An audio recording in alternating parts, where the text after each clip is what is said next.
Sziasztok, olvasók, én Gábor vagyok, és köszöntelek titeket itt a Szuperhősökön túl. Ezúttal ismét egy európai képregénnyel készültem nektek, egész pontosan egy lengyel képregénnyel. Ez nem más, mint a Csonthalma, ami a Cicero könyvstúdió jóvoltából jelent meg idehaza. Lengyel képregényekből nem állunk túl jól, bár az elmúlt években javulni látszik ez a tendencia.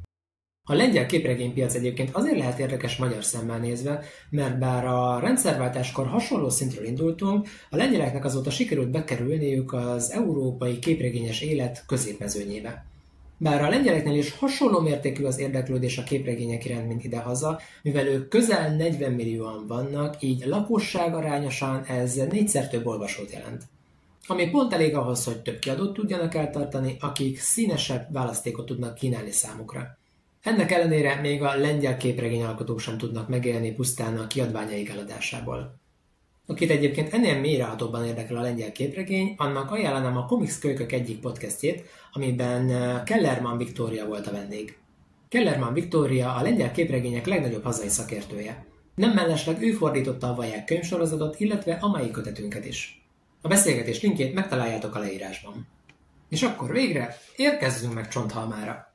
Első ránézésre ez egy gyerekeknek szóló képregény, de Csonthalma kapcsán már az elején érdemes leszögeznünk, hogy itt nem minden az, aminek látszik. A cselekmény két szálon fut. Egyrészt megismerhetjük Karolt és az ő 10 éves fiát Maxot, akik Csonthalmán próbálnak új életet kezdeni. Karol, az apuka, a helyi könyvtárban szerez munkát, miután az ő korábbi könyvtárra leégette egy felolvasó esten. Max nem bánja a költözést, igazából tetszik neki a kisváros, függetlenül attól, hogy a lakói egy kicsit furák. A másik cselekményszálon pedig ott van nekünk egy Lesi nevű mítikus lény. Lesi most ébredt a 109 évig tartó álmából, és szeretne eljutni Csonthalmára. Jobb hiány busszal, autóstoppal és hasonló kalandos utakon, amihez mítikus lényként nem igazán van hozzászokva. A kötetnek nagyon jó humora van, mind a két cselekményszál gazdagon ellát minket helyzetkomikumokkal. Lesi kapcsán nem szeretnék lelőni semmit, így térjünk vissza a másik két főszereplőnkhöz. Karol és Max párosa nagyon szerethető. Karol egyedülálló apaként nagyon sokat szorong a fia miatt. Max ezzel maximálisan tisztában van, ezért igyekszik kímélni az apja idegrendszerét.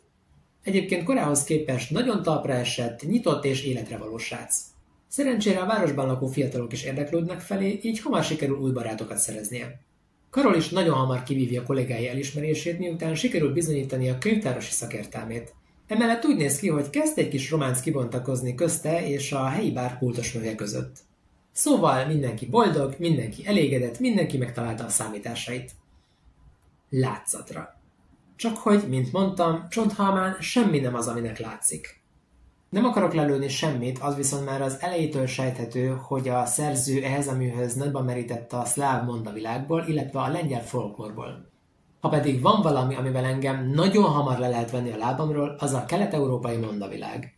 A könyökömön jönnek már ki a tündérek, az unikornisok, az orkok, meg a többi nyugati mítikus teremtmény. 1000 helyen, 1000-féle feldolgozásban láttuk már őket. Akkora felüdülés végre lidércekről, morákról, délibábokról és hasonló lényekről olvasni. De láthatóan nem csak én vagyok így ezzel. Nem véletlenül van akkora sikere a vajáknak világszerte. Egyébként nekünk magyaroknak is rengeteg szuper varázslényünk van. Nemrég jelent meg róluk egy nagyon fasz a gyűjteményes kötet. Nem mellesleg a könyv Németh Gyula rajzaival van illusztrálva, akinek számos szuper képregényt is köszönhetünk. Szóval, kedves hazai képregényalkotók, a magyar hiedelemvilág tárt kapukkal vár titeket. Tessék belőle meríteni bátran. De vissza Csonthalmára.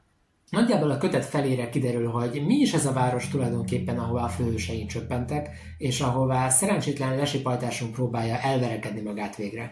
Közben a szereplőkről egyre több mindent tudunk meg, és a városlakókat is kezdjük megismerni. Szépen lassan kiderül, hogy itt tényleg semmi nem az, aminek látszik. Kivéve a könyvtárat. Az tényleg egy könyvtár. De mint megtudjuk, annak is sokrétűbb a funkciója, mint azt elsőre gondolnánk. A történet végére pedig a szerző tartogat számunkra egy óriási csavart, amivel nem csak az addigi történéseket forgatja fel, hanem műnemet is vált. Mindeközben a képregény végig megőrzi a maga bájos, humoros, szerethető, kissé keserédes hangulatát. Csak kötözködésként azt azért megemlíteném, hogy számomra egy kicsit zavaró volt, hogy a narrátor szövege ugyanolyan szóbuborékokban jelenik meg, mint a szereplők párbeszéde. így többször hittem azt, hogy valamelyik karakter beszél, akit éppen nem látunk. Ez nem túl szerencsés, ugyanakkor a narrátor körülbelül 5-ször szólal meg az egész kötetben, szóval olyan nagyon sok vizet nem zavar. Illetve, és én nagyon ritkán mondok ilyet, de szerintem ennek a képregénynek jót tenne a színezés. Nem mondom, hogy a rajzoló nem tehetséges, de azért a mélységábrázolás az nem az igazi.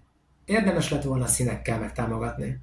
Szerintem egy olyan borongós, kissé melankólikus színvilág, mint például a Túl a kerítésen című rajzfilm sorozaté, kifejezetten passzolt volna hozzá. De amúgy tényleg csak kötözködök. Én ebben a formájában is kifejezetten megszerettem ezt a képregényt. Szerintem kisgyerekek kezében nem való, 10 éves kor fölött viszont bárki számára élvezhető lehet. Ha mégis mondanom kéne egy célcsoportot, akiknek ajánlanám, akkor apáknak és fiaiknak.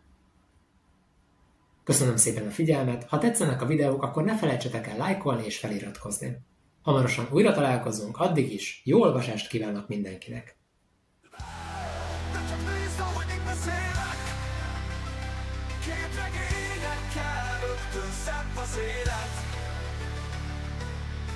Kezedbe olvasd, lapozd, szóbuborékoktól fog bezsákni a véred, a véred.